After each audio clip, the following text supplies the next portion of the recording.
Welcome students to Abel academic English. आज की इस वीडियो में मैं आपके साथ लेक्चर नंबर 4 शेयर करूंगी, प्रेजेंट कॉन्टीन्यूस टेंस। और ये कॉन्टीन्यूस का पहला टेंस है। इससे पहले हमने इंडेफिनिट की 3 ख़त्म कर लिए। कॉन्टीन्यूस का ये पहला है, प्रेजेंट कॉन्टीन्यूस टेंस। इसकी आइडेंटिफिकेशन मैं आपको बताती हूँ। मैंने आपको 3 सेंटेंसेस लिखवाए हैं, she is going, they are eating और आई एम स्पीकिंग। सबसे पहले आप इसकी गोइंग, ईटिंग और स्पीकिंग को देख लें। इसका जो मेन वर्ब इसमें इस्तेमाल होगा प्रेजेंट कॉन्टीन्यूस में, वो फोर्थ फॉर्म है। फोर्थ फॉर्म जिसे हम ये भी कह सकते हैं फर्स्ट फॉर्म प्लस आईएनजी, क्योंकि गो फर्स्ट फॉर्म है, हम आईएनजी साथ में लगाते हैं तो फोर्थ फॉर्म बनेगी। इसी तरह ईट भी फर्स्ट फॉर्म है, आईएनजी लगाएंगे तो ईटिंग बनेगा। इस तरह speak is the first form, when we add ING with it so it becomes fourth form. ठीक है, तो ये fourth form of the verb use होगी। कॉन्टीन्यूस के तीनों टेंसेस में fourth form of the verb इस्तेमाल होती है, और फिर परफेक्ट कॉन्टीन्यूस में भी यही फोर्थ फॉर्म चलेगी। अब यहाँ पे हेल्पिंग वर्ब देखिए, 3 हेल्पिंग वर्ब हैं, इज़, एम और आर। फर्स्ट जुमले में इज़, फिर आर और फिर मैंने एम यूज़ किया है। ठीक है, इसकी यूज़ भी जो है मैं आपको बताती हूँ। उर्दू और हिंदी में भी देख लें। शी इज़ गोइंग, वो जा रही है। दे आर ईटिंग, वो खा रहे हैं। आई एम स्पीकिंग, मैं बोल रहा हूँ, मैं बोल रही हूँ, दोनों हो सकते हैं।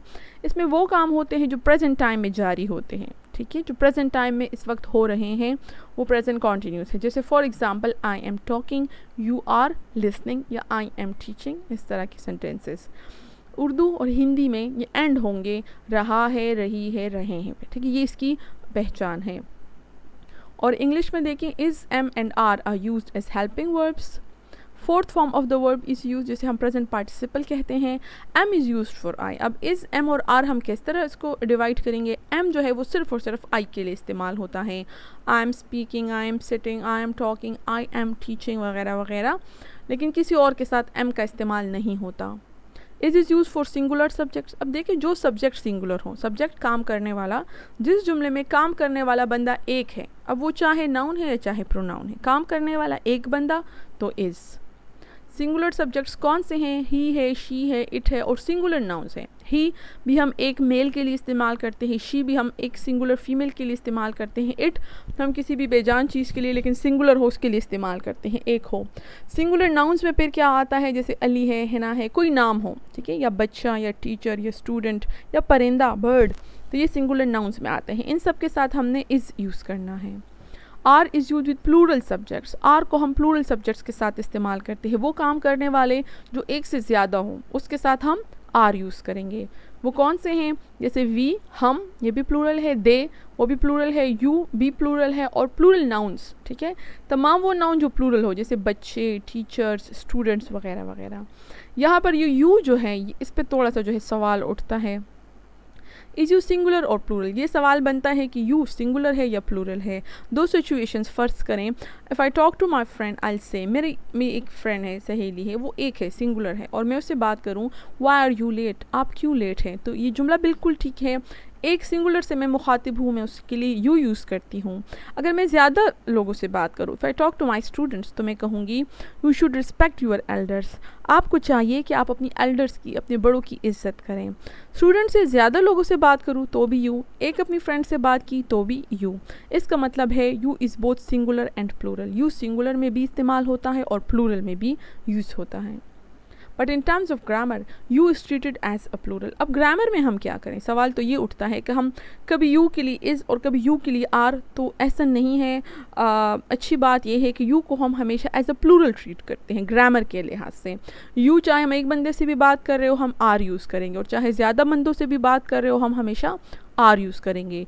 यू को ग्रामर के लिहाज से हम प्लूरल में जो है वो पुट करेंगे। अब इसके रूल्स हो गए हैं, तो हम अब इसके सेंटेंसेस की तरफ जाते हैं। शी इज़ वीपिंग, देखिए शी एक लड़की है तो इसके लिए हम इज़ लगाएंगे।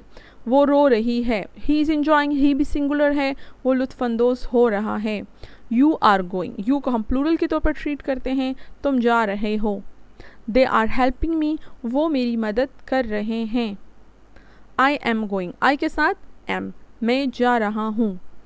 These were affirmative sentences। आगे जाते हैं। अच्छा, द बर्ड भी सिंगुलर है, सिंगुलर नाउन में आता है। द बर्ड इज़ फ्लाइंग, परिंदा उड़ रहा है। नेगेटिव सेंटेंसेस की तरफ आएँ। इसमें आप हेल्पिंग वर्ब के बाद नॉट लगा देंगी, ठीक है। दे आर नॉट ईटिंग, वो नहीं खा रहे हैं। शी इज़ नॉट टीचिंग, वो नहीं पढ़ा रही हैं। आई एम नॉट वीपिंग, मैं नहीं रो रहा हूँ। इट इज़ नॉट रेनिंग, बारिश नहीं हो रही है। वी आर नॉट लर्निंग, हम नहीं सीख रहे हैं। ठीक है, इसके बाद इंट्रोगेटिव सेंटेंसेस में येस नो क्वेश्चंस है। येस नो क्वेश्चंस का मतलब ये है कि इन सवालों के जवाब आप येस या नो में दे सकती हैं। आर वी सिंगिंग नाइसली, क्या हम अच्छा गा रहे हैं। आर दे वॉशिंग क्लॉथ्स, क्या वो कपड़े धो रहे हैं। इंट्रोगेटिव सेंटेंसेस में सवालिया जुमले आप कैसे बनाओगे, आप हेल्पिंग वर्ब को शुरू में ले आओगे, चाहे वो इज़ है, एम है या आर है, वो शुरू में आ जाएगा और जुमले के आखिर में आप क्वेश्चन मार्क लगाओगे। आर दे वॉशिंग क्लॉथ्स, क्या वो कपड़े धो रहे हैं। इज़ द चाइल्ड स्लीपिंग, क्या बच्चा सो रहा है। इज़ शी वर्किंग हार्ड, क्या वो मेहनत कर रही है। एम आई टॉकिंग स्लोली, क्या मैं आहिस्ता बोल रही हूँ। अब नेगेटिव प्लस इंट्रोगेटिव सेंटेंसेस की तरफ आते हैं। Are you not listening to me, ये इन नेगेटिव प्लस इंट्रोगेटिव जैसे नाम से ही पता चलता है, इसमें सवाल भी है और साथ में इसमें नहीं का वर्ड भी इस्तेमाल हो रहा है। Are you not listening to me, क्या आप मेरी बात नहीं सुन रहे हैं। Are they not watching TV, क्या वो टीवी नहीं देख रहे हैं। Is Ali not taking rest, क्या अली आराम नहीं कर रहा है। इज़ शी नॉट रीडिंग, क्या वो नहीं पढ़ रही है। एम आई नॉट वॉकिंग, क्या मैं नहीं चल रहा हूँ। WH क्वेश्चंस की तरफ आते हैं। WH क्वेश्चंस में ऐसे क्वेश्चंस होते हैं जिसका आंसर आप येस और नो में नहीं दे सकती, बल्कि आपको कुछ ना कुछ उसका जवाब दूसरा देना होता है। ये WH वर्ड से शुरू होते हैं, जैसे what, where, why, how, who वगैरह वगैरह।